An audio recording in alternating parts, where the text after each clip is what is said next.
Diga graças a Deus. Graças a Deus. Bem, pode sentar. Graça e paz, igreja vencedora. Amém. Igreja lavada, comprada, remida pelo poder precioso do sangue da nova e da eterna aliança. Amém. Shalom. Amém. Amém? Hoje o tema da nossa mensagem é: e a sua igreja, vitória, vitória, vitória. Amém. Amém? Quero que você abra comigo então a palavra de Deus. Quantos estão com fome aqui? Amém. Amém? Aproveite que nós estamos no tempo do Salmo 23. O Senhor é o meu pastor e nada me faltará. Ele tem nos levado a pastos verdejantes. Ele nos tem guiado a águas de refrigério.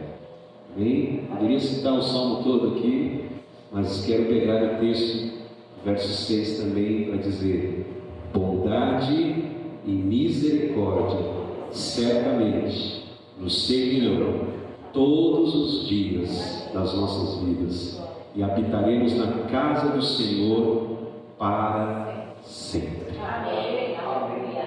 Amém? Amém. Verso Marcos 6, 45 e 46, Giovana. E fica no texto, a gente vai ler outros versículos também. Vamos ler juntos? Tem algumas preciosidades aqui. Quero que você leia para você começar a pegar essas preciosidades. Vamos lá. 45. E logo obrigou os seus discípulos a subir para o barco e passar adiante para o outro lado, a Betsaida, enquanto ele despedia a multidão.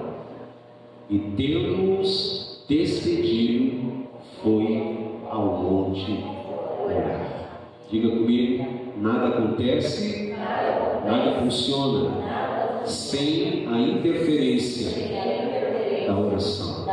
Diga: por isso nós oramos. E oramos a palavra. Aquilo que cremos é aquilo que confessamos. Amém, queridos? Eu quero fazer apenas uma introdução para algo que eu quero compartilhar ao longo dessa ministração. Talvez muitos de nós que estamos aqui estejamos vivendo momentos difíceis, situações difíceis, talvez dias difíceis, com ataques espirituais em diferentes áreas e também em níveis diferentes e em muitas direções. Mas eu quero dizer algo aqui: em momentos assim, eu quero liberar uma palavra na sua direção. Olhe para mim. Tenha certeza. Amém. Meus irmãos, tenha convicção. Amém. E quando eu estou falando sobre isso, eu estou dizendo: tenha fé.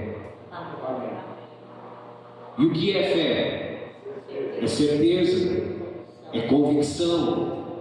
Então, tenha uma certeza e diga: eu sei em quem eu tenho crido, e eu estou bem certo que Ele é poderoso para fazer infinitamente mais do que pedimos ou pensamos, segundo o seu poder que opera através das nossas vidas. Tenha convicção: aquele que fez a promessa é fiel para cumprir. Então, creia. Somente creia, porque tudo é possível àquele que crê. E se creres, verás a glória de Deus, porque sem fé é impossível agradar a Deus. Um dia Jesus ele foi abordado por um homem. O nome desse homem era Jairo. E ele foi na direção de Jesus para pedir para Jesus ir à sua casa e orar pela sua filha que estava enferma. E Jesus se propôs e começaram a andar, mas de repente, por isso que eu falo, queridos, que muitas vezes talvez estejamos vivendo dias difíceis, momentos difíceis, com ataques espirituais em diferentes áreas, em diferentes níveis e em muitas direções. Porque aquele homem foi abordado juntamente com Jesus e de uma forma educada aqueles homens disseram para Jairo: Jairo, não incomode mais o mestre, não é necessário mais que ele venha à sua casa, porque a sua filha faleceu, a sua filha morreu. E Jesus ouviu isso, e Jesus cruzou o olhar com Jairo, olhou para dentro dos olhos de Jairo, para aquele momento difícil que Jairo estava passando, e Jesus liberou essa palavra que nós estamos liberando aqui nessa noite: tenha certeza, tenha convicção. Jesus disse para Jairo: creia somente. Amém, queridos? Creia somente. Eu vou dizer algo, e se você começar a pegar, algo vai acontecer aqui nessa noite na sua vida. Não por minha causa, mas por causa da palavra, porque a palavra tem o poder de limpar, a palavra tem o poder de santificar, a palavra tem o poder de curar, a palavra tem o poder de nos alimentar, a palavra tem o poder de nos fortalecer, a palavra é lâmpada para os nossos pés e a palavra é luz para os nossos caminhos. Creia.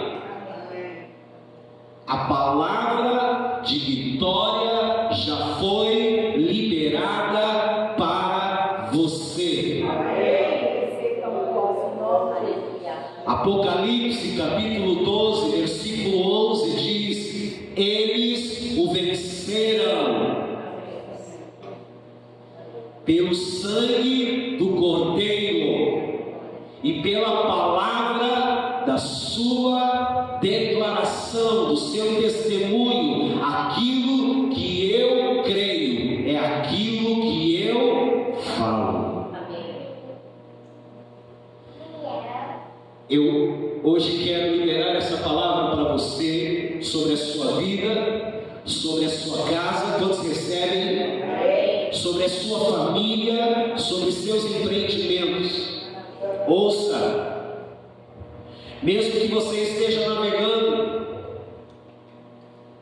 com ventos contrários, neste exato momento da sua vida, o Senhor, com a sua bondade, com a sua misericórdia, Ele virá ao seu encontro nesta hora mais difícil, nesta hora mais sombria, nesta hora mais escura. O texto que nós lemos diz que o Senhor, Ele subiu ao monte para fazer o que, irmãos? Orar. Ouça, quantos querem receber aqui? Preste atenção, queridos, nós fizemos apenas uma leitura e agora você vai começar a receber algumas coisas. Esse ato de subir ao monte para orar mostra dispensacionalmente que ele subiu ao céu.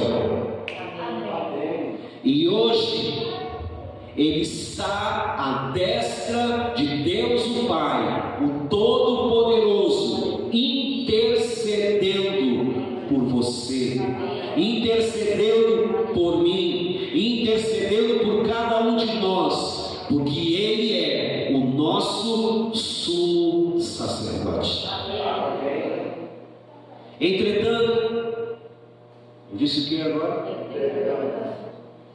Ao mesmo tempo, o texto diz que o Senhor impeliu seus discípulos a embarcar.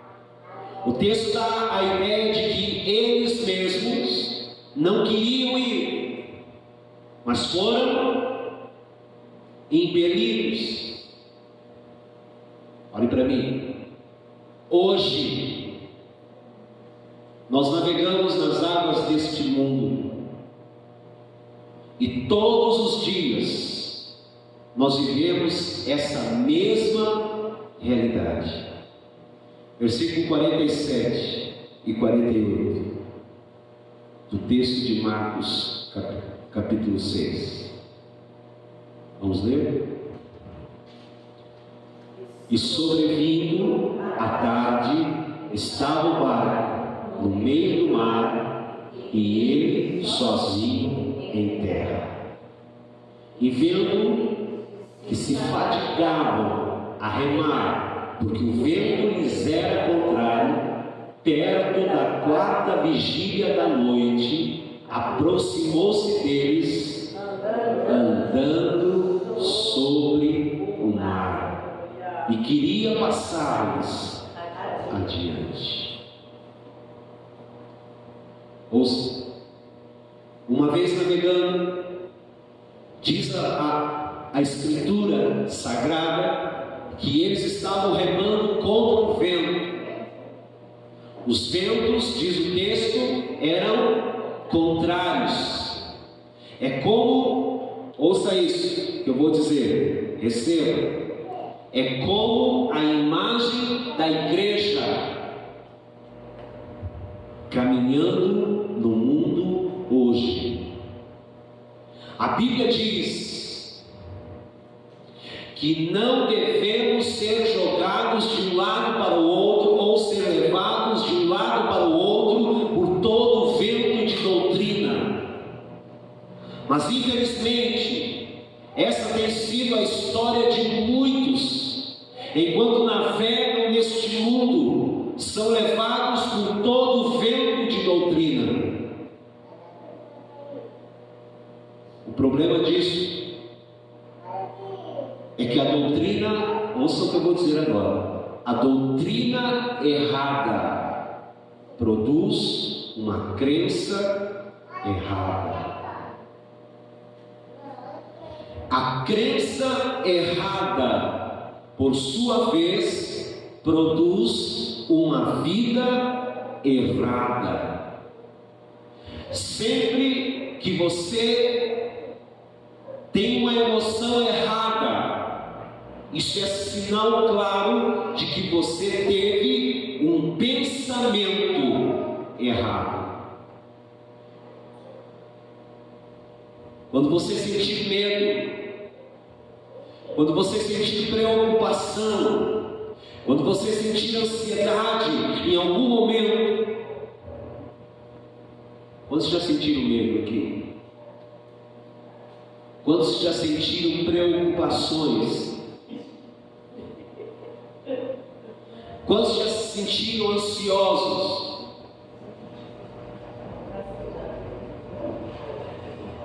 Preste atenção. Quando você sentir essas coisas, pare. Olhe para a pessoa que está ao seu lado e diga assim: pare e pense e faça uma pergunta para você mesmo. Diga para você mesmo: pare nesse momento de medo, pare nesse momento de preocupação, pare nesse momento de ansiedade e pergunte-se: em que eu estava pensando? Que pensamentos passaram pela minha cabeça? Faça isso, pois os pensamentos são o resultado de sua fé. Olhe para mim.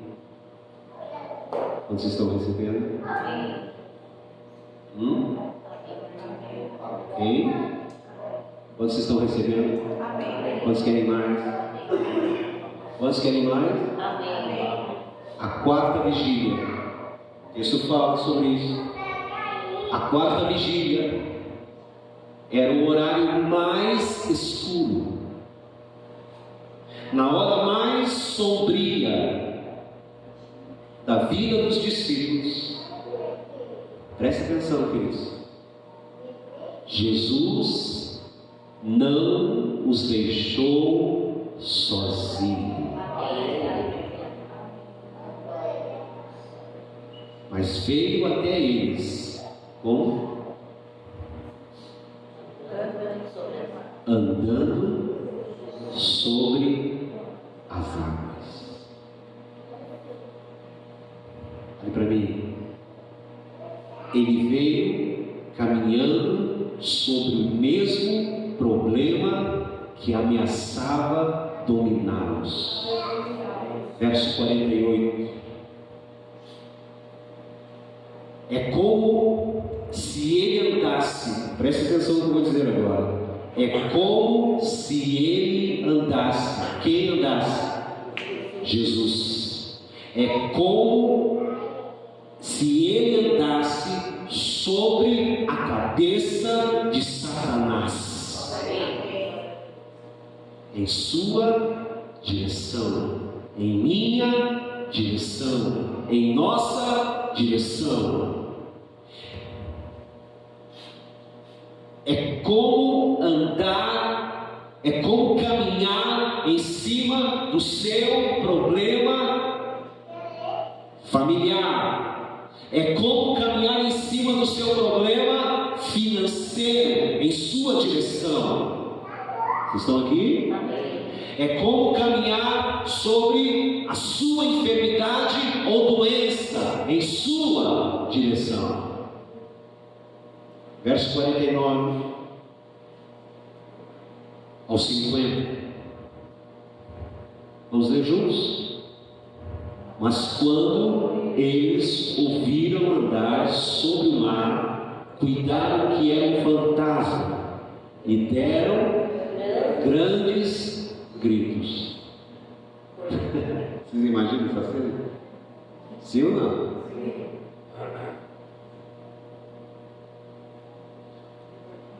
Porque todos ouviam e perturbaram-se, mas logo falou com eles e disse-lhes, o que Jesus disse?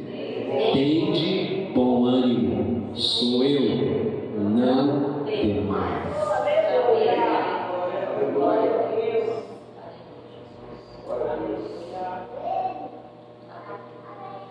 Você sabe qual o motivo pelo qual, quando Jesus andou sobre as águas, os discípulos não foram capazes de perceber que era Ele?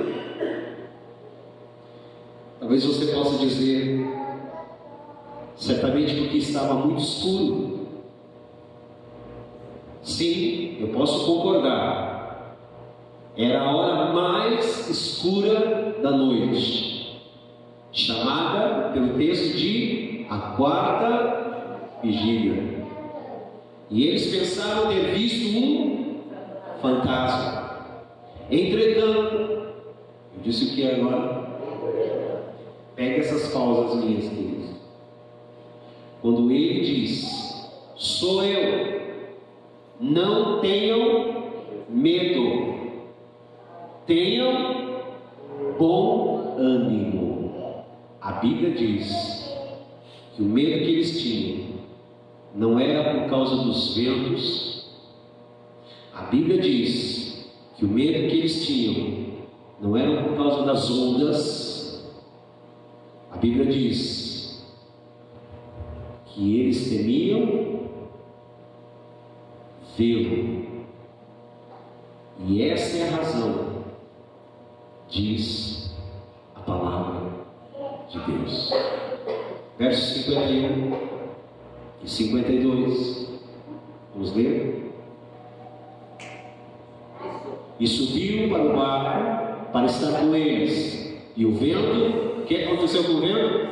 Se aquietou. E entre si ficaram o quê? Assombrados. atônitos, maravilhados, pois não tinham, olha só, tem um contexto aqui, pois não tinham compreendido o milagre dos pães, antes o seu coração estava endurecido. Se a gente ler o texto sem entender o contexto, nós vamos ficar perdidos na leitura. E é algo aqui, queridos, muito sério, porque esses eventos são narrados nos 4 evangelhos. E quando isso acontece, o Espírito está dizendo: preste atenção, porque eu tenho algo para falar aqui. Amém. Preste atenção ao verso 52. Ele é a razão dada. O texto diz: porque não tinham compreendido o milagre dos pães, antes o seu coração estava endurecido. Eles não consideraram, eles não meditaram, eles não compreenderam, eles não meditaram no milagre da multiplicação dos pães, porque os seus corações estavam endurecidos.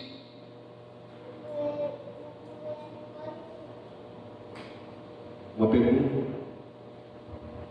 por que o coração deles estava endurecido?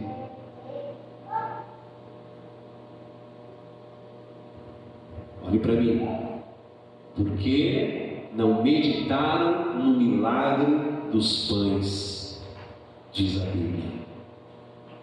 Isto é, de certa forma, ouça isso, surpreendente, porque o milagre só havia acontecido algumas poucas horas atrás. Não havia necessidade de eles ficarem surpresos por verem o Senhor andando sobre as águas, mas a Bíblia diz que eles ficaram surpresos. O verso 51 diz que eles ficaram aterrados. O verso 51 diz em outras versões que eles ficaram atônitos. Isso pode significar que eles ficaram admirados, mas também pode significar que eles ficaram confusos, desorientados, embasbacados, espantados, estupefatos e perplexos. Quando Deus faz suas coisas, eu disse o que agora? Quando Deus, diga isso, quando Deus faz suas coisas, não devemos ficar surpresos.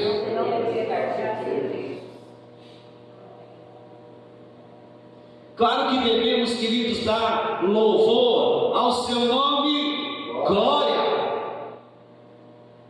Claro que devemos cantar como Ele é maravilhoso, mas não deveríamos ficar chocados, jamais surpresos, porque afinal de contas, Ele é Deus. Amém. E Ele é capaz. Amém. Ele é Deus. Amém. E Ele faz infinitamente mais do que pedimos ou pensamos, segundo o seu poder que opera através das nossas vidas. Amém. Assim, queridos, ouça, o problema dos discípulos é que eles não consideraram nem meditaram no milagre da multiplicação. É isso que o texto está falando. A razão de eles terem ficado com medo é porque seus corações estavam endurecidos, porque não consideraram, porque não meditaram no poder de Deus liberado no milagre dos pães. Imagine, queridos, aquela multidão que nós vimos ontem ali, que não era tão grande, mas graças a Deus por ela. Amém. Amém? Amém. aquela multidão sem alimento nenhum, e o Senhor Jesus pegando um lanchinho da vitória, 5 pães e 2 peixes, que a Vitória levou para passar o dia ali, um McFisher.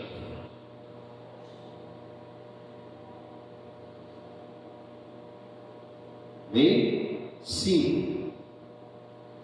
E Jesus pegasse aqueles pães e peixes da Vitória e partisse e desse graça, e aquele lanche chegasse em cada um de nós, e você não comesse apenas um, mas você comesse 5, 6, 3, até se fartar, e todos comessem, mas 12 deles, 12 pessoas sabiam que toda aquela fartura, ela vinha de 5 pães e 2 peixes. Vocês creem nisso? Amém. Vocês creem nesse milagre? Amém. Eu creio.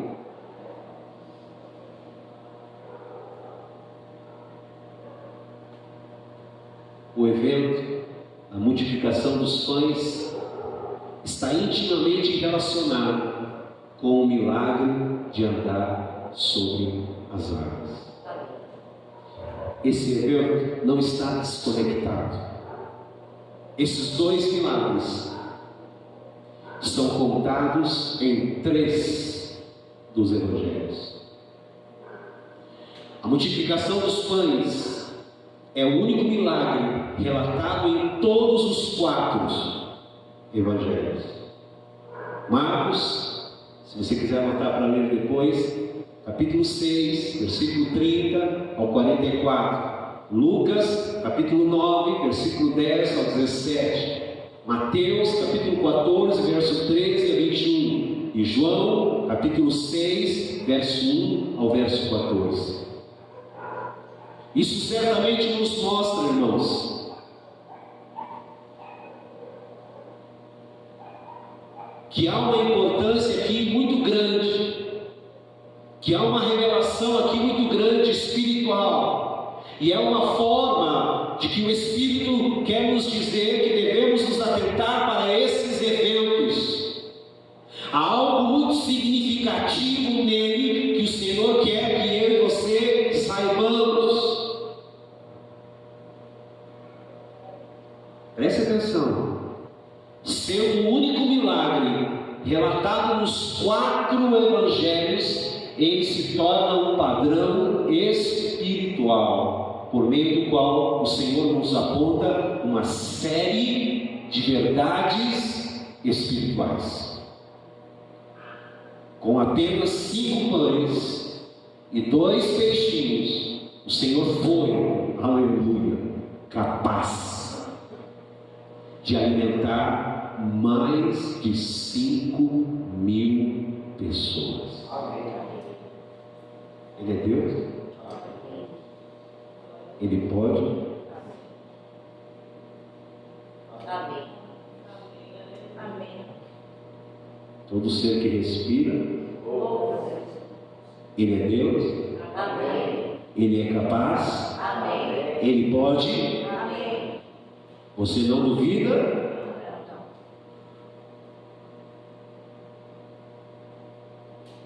O pastor do Salmo 23, que nos faz deitar em verdes pastos, é o mesmo que alimenta 5.000 pessoas, e ainda sobram 12 cestos cheios. Amém.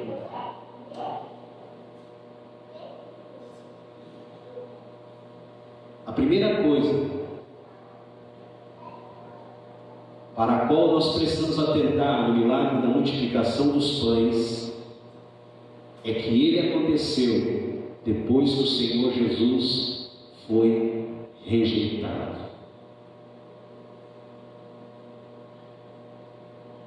Em Marcos, capítulo 14, nós temos a narrativa do milagre. Em Mateus, capítulo 13, nós temos a narrativa das parábolas do reino.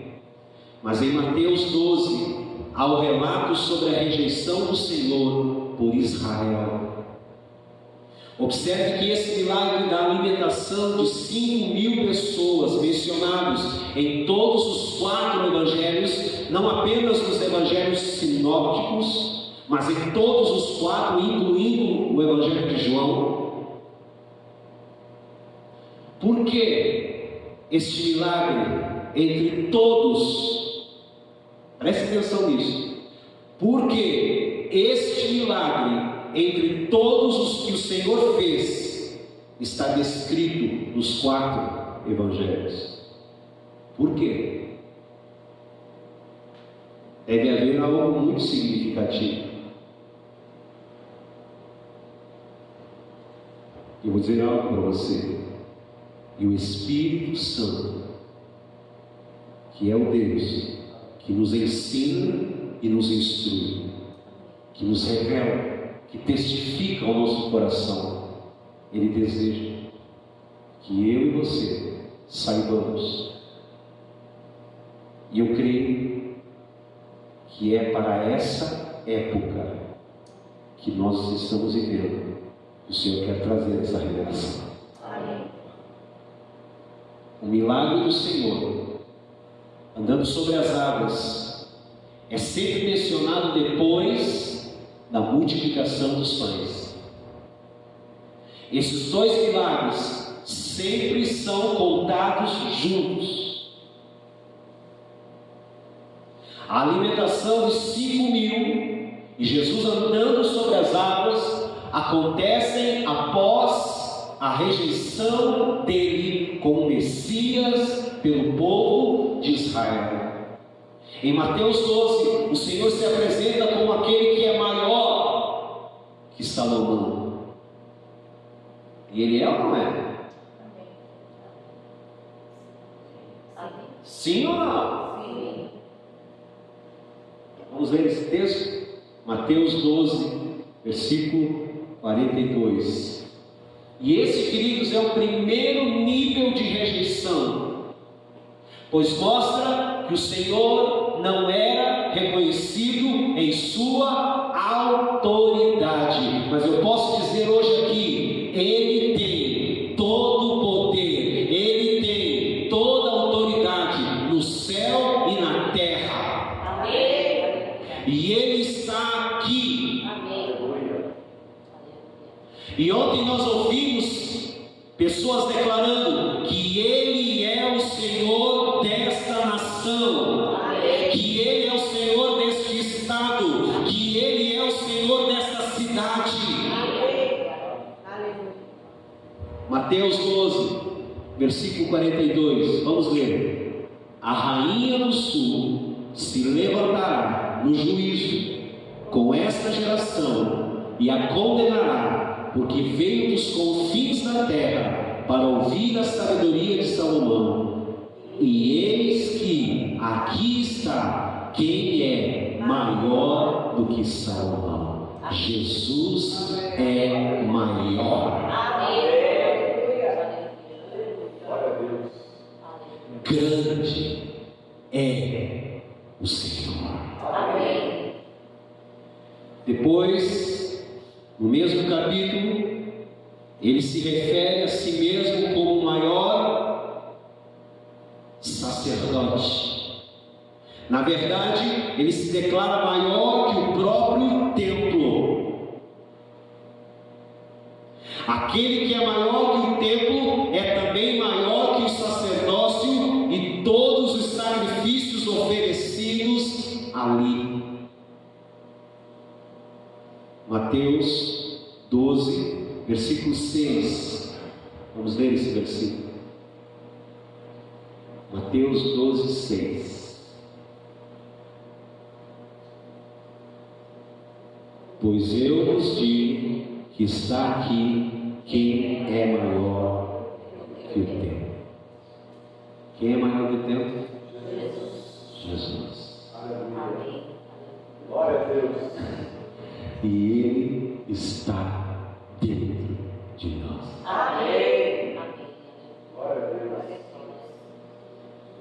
Deus não habita em prédios feitos por mãos humanas. É o que a Bíblia diz. Deus habita dentro de você. Maior é aquele que está em você do que aquele que atua neste mundo. E mais são aqueles que estão conosco do que aqueles que se levantam contra nós.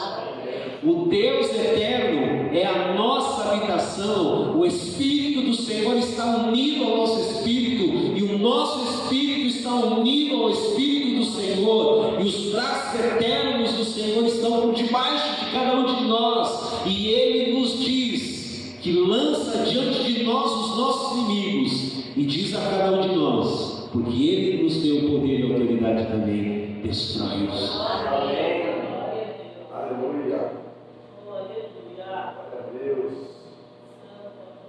Depois disso, eles o rejeitaram como o profeta, aquele que Deus prometera a Moisés. O Senhor disse que enviaria um profeta como Moisés, e se alguém não ouvisse a sua voz, seria condenado. Deuteronômio, capítulo 18, versículo 19. Vocês estão aqui? Amém. Vamos lá.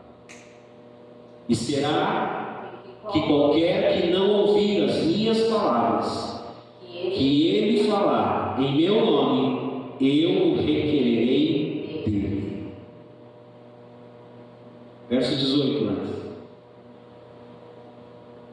E eis-lhes suscitarei um profeta no meio de seus irmãos, como tu, e porei as minhas palavras na sua boca, e ele lhes falará tudo o que eu lhes ordenar.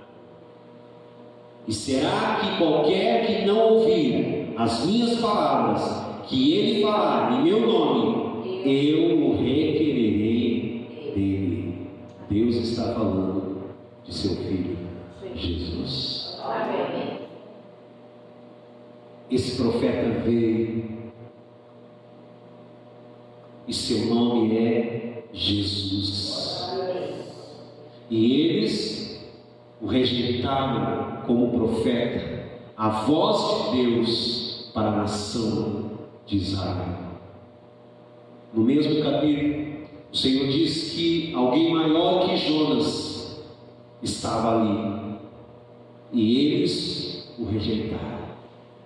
Então eles rejeitaram o Senhor em toda a sua tríplice glória. Eles o rejeitaram como rei, eles o rejeitaram como sacerdote, e eles o rejeitaram como profeta. Em Mateus capítulo 13, pela primeira vez o Senhor começou a falar por parábolas. Ele usa as parábolas não para revelar, ele usa as palavras não mais para ajudar as pessoas a compreender melhor o ensino, mas ele usa as palavras para esconder. Ele usa as palavras agora em parábolas para ocultar as verdades maravilhosas. O Senhor não atira pérolas aos porcos. As pérolas são as verdades profundas, reservadas para pessoas que desejam conhecê-lo mais intimamente. As verdades, as pérolas, são para aqueles que estão famintos por andar de acordo com os seus caminhos. Então ele diz que a eles é dado que saibam, mas aos seus discípulos, aqueles que o valorizam, aqueles que andam com ele, aqueles que o seguem, a esses é dado o saber, a esses é dado o significado dessas parábolas. Tudo isso está registrado nas 7 parábolas do reino em Mateus capítulo 13. Então chegamos ao capítulo 14 de Mateus, onde o Senhor, nesse evangelho, multiplica os pães. e os peixes, e alimenta mais de 5.000 pessoas. Vamos atentar para esses eventos, porque precisamos entendê-los profeticamente. Tudo isso aconteceu, ouça, para a nossa edificação, para a nossa instrução nesses dias. Olhando a sequência, preste atenção agora. Olhando a sequência, queridos, dos eventos em Mateus 14, nós compreendemos por que esse milagre é mencionado 4 vezes nos Evangelhos. Ele mostra, olha só, ele mostra a nossa vida pessoal, mas também mostra profeticamente a obra do Senhor entre a sua rejeição pelos judeus, aleluia, e a segunda vida do Rei.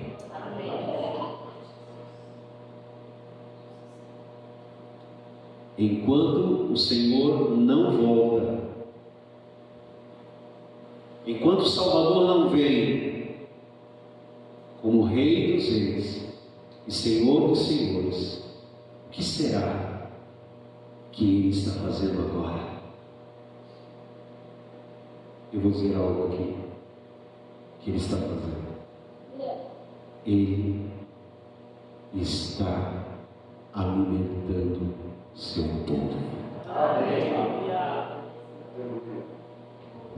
Vou dizer mais. Ele está protegendo seus filhos amados. Vou dizer mais. Ele está caminhando sobre as águas. Amém. Ele está acalmando a nossa tempestade. Amém. Eu creio. Quantos creem comigo? Eu creio, queridos, que nós estamos prestes a experimentar um tempo de multiplicação. Vai respingar em nós. Um tempo de multiplicação em todos os níveis. Mas assim como foi com o Senhor, ouça o que eu vou dizer agora, assim como foi com o Senhor, será e está sendo também conosco. Esse tempo de multiplicação, esse tempo de suprimento miraculoso será precedido por muita rejeição e por muita perseguição. Já estamos experimentando isso hoje. Diga para a pessoa que está ao seu lado: tenha um olhar profético.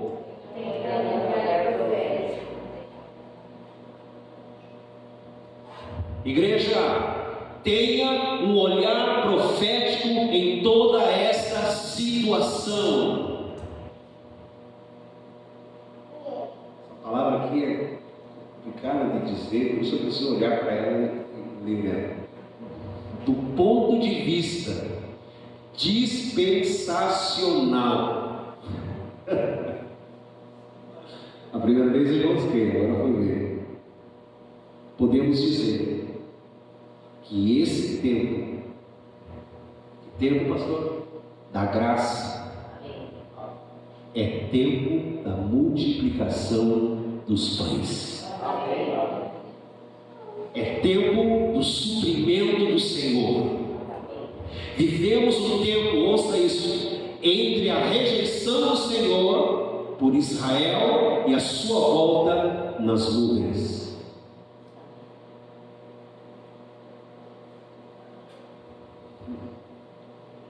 Essa mesma sequência pode ser vista nos Salmos 22, 23 e 24. Nada está largado na palavra. O Salmo 22, se você ler em casa, o Salmo 22 mostra o sofrimento do Senhor na cruz. Podemos ver claramente, vamos ler esses textos, queridos? Vamos, não todos os salmos, mas vamos ler alguns versículos. Verso 1, vamos lá, Salmo 22, verso 1. Vamos lá? Deus meu, por que me desamparastes? Por que te alongas do meu auxílio e das palavras do meu bramido? Verso 8. Confiou no Senhor que o livre-o, pois nele tem prazer. Verso 15. A minha força se secou como um caco, e a língua se me pega ao paladar, e me pusestes no pó da morte. 16. Pois me rodearam cães, o ajuntamento de malfeitores me cercou, transpassaram-me as mãos e os pés. Verso 18. Repartem entre si as minhas vestes e lançam sorte sobre a minha roupa. Você consegue ver aqui a crucificação? Tudo isso aconteceu. Amém? Entretanto, depois do Salmo 22 vem o Salmo 23, mencionado pelo nosso irmão. Somos introduzidos na experiência desse Salmo, e hoje, ouça o que eu vou dizer, nós estamos vivendo o Salmo 23. O bom pastor tem cuidado de cada um de nós. O bom pastor tem nos apacentado em pastos verdejantes junto às águas de tranquilidade. E enquanto experimentamos a multiplicação sentados na relva verde, aguardamos o Salmo 24. O Salmo 24 mostra o Rei da Glória. Quem é o Rei da Glória? Levantai, ó portas, as vossas cabeças, para que entre o Rei da Glória. Quem é esse Rei da Glória?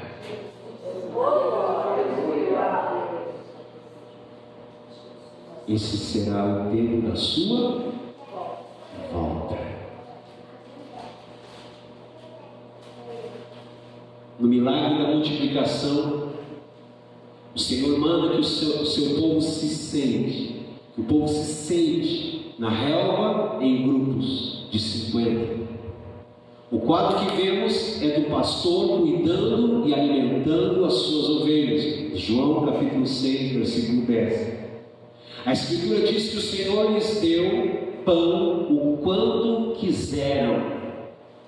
A palavra de Deus não diz que o Senhor nos supre, ouça isso, de acordo com os nossos recursos limitados. A promessa é que Ele nos suprirá de acordo com a sua riqueza e glória, porque Ele é o Deus dono da prata, Ele é o Deus dono do ouro, e em sua riqueza e glória Ele há de suprir cada uma de nossas necessidades em glórias por Cristo Jesus. Filipenses capítulo 4, versículo 19. Agora, queridos, tudo depende de compreendermos o milagre do suprimento. Se você quer andar sobre as águas das circunstâncias, então primeiro precisa compreender o milagre da multiplicação dos pães.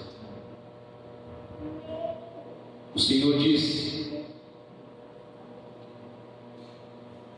que quando não entendemos o milagre da multiplicação, acontece o que com o nosso coração? Ele se endurece. Esse é um tempo, queridos, de suprimento. Ouça o que eu vou dizer. Esse é um tempo de suprimento miraculoso em sua vida.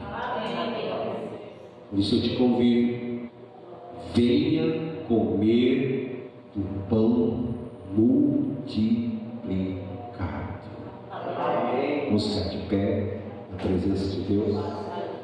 Amém? Aleluia. Louvado seja o nome do Senhor. Glorificado seja o nome do Senhor.